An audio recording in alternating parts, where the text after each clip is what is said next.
I'm Cape Joel, and this is Comic Smack, your weekly, daily, all the time, anytime comic show where I give you your fix of everything you need to know from the world of comic books and superheroes. And on today's show, we're taking a closer look at Detective Comics number 977. The Bat family is at a fork in the road. Their future is uncertain, and Tim Drake's choices will affect them for years to come. What'll happen next? Well, let's hop on in together and find out. So, as we join the comic, we're actually a few years in the future. Tim Drake seemingly did take up on his plans to go to school and is currently studying at Ivy University. Things are going good until he gets a horrible news report one day. It seems that the powers that be are finally fed up with Batman's bullcrap, and because of that, the president has signed an executive order for the Dark Knight to be brought to justice. Although, given the way things are going in the real world right now, I'm sure that executive order will just be a drop in the bucket amongst many other horrible things the president signed that week. Heading up this charge is Kate Kane, formerly the Batwoman, now the leader of the colony. She knows that Bruce won't go easy, and because of that, she's not afraid to shoot him dead. By God, what an unexpected and horrifying turn of events. How could any of this possibly be happening right now?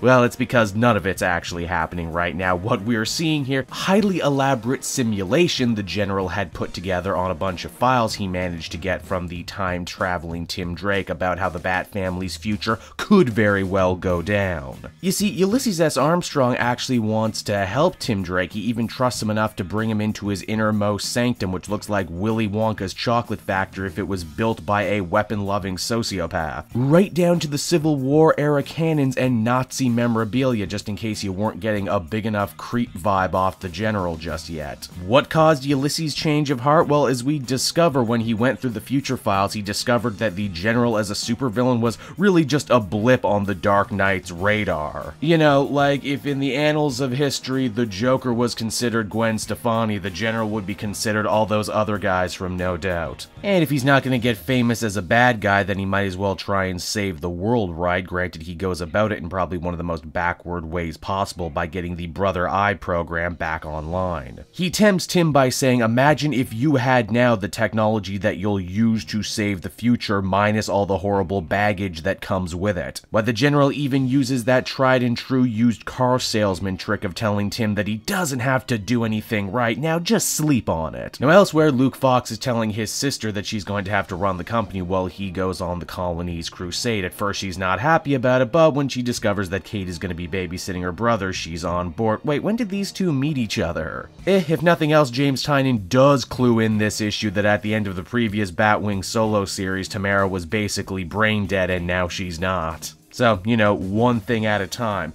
Tim Drake as Robin goes to meet Batman. They have themselves a little heart-to-heart after getting into a father-son fight in the previous issue. Tim says that perhaps Batman was right and the weight of knowing the future was causing him to act erratically, and that what he should really try and do is live in the here and now and make it as good as possible. Very nice words, right? Unfortunately for our boy Wonder here, it seems that the ball might already be rolling on that dark future, as at that point a bunch of colony soldiers show up to shoot up a bar housed with a bunch of bad guys. This wasn't Batwoman's order or anything. Brother Eye has taken over the colony's suits and they're now working solely for the General. This is gonna get a lot worse before it gets better, am I right? So that was Detective Comics number 977, everybody, and overall I'm continuing to really be digging this story. I really gotta respect the craftsmanship that Tynion has been showing in this story. Like, he really has been building up to this big conflict between Bruce and Kate since the whole thing started. Also, as a big fan of Batman the Animated Series, I could not help but be reminded of the episode Over the Edge for that fake-out beginning. Now, the shift in art for the issue was a little jarring, but when I was so invested in the story and what the characters were doing, it didn't bother me that much, but I can't really blame you if it did take you out of the experience. Overall, I'd feel comfortable giving this one an 8 out of 10. So that's Detective Comics, everyone. I hope you enjoyed it, and as always, be sure to take a closer look at some of these other videos I've been working on. Then you can follow me on social media at Cape Joel, so you always know what I got coming out next. And hey, if you like video games, be sure to head on over to the Joel Daily channel. It's my Let's Play channel where you can see me doing such things as playing the Telltale Batman game. And until next time, everyone, this has been Cape Joel. Thank you so much for watching and listening, and I'll see you all again later. Bye-bye.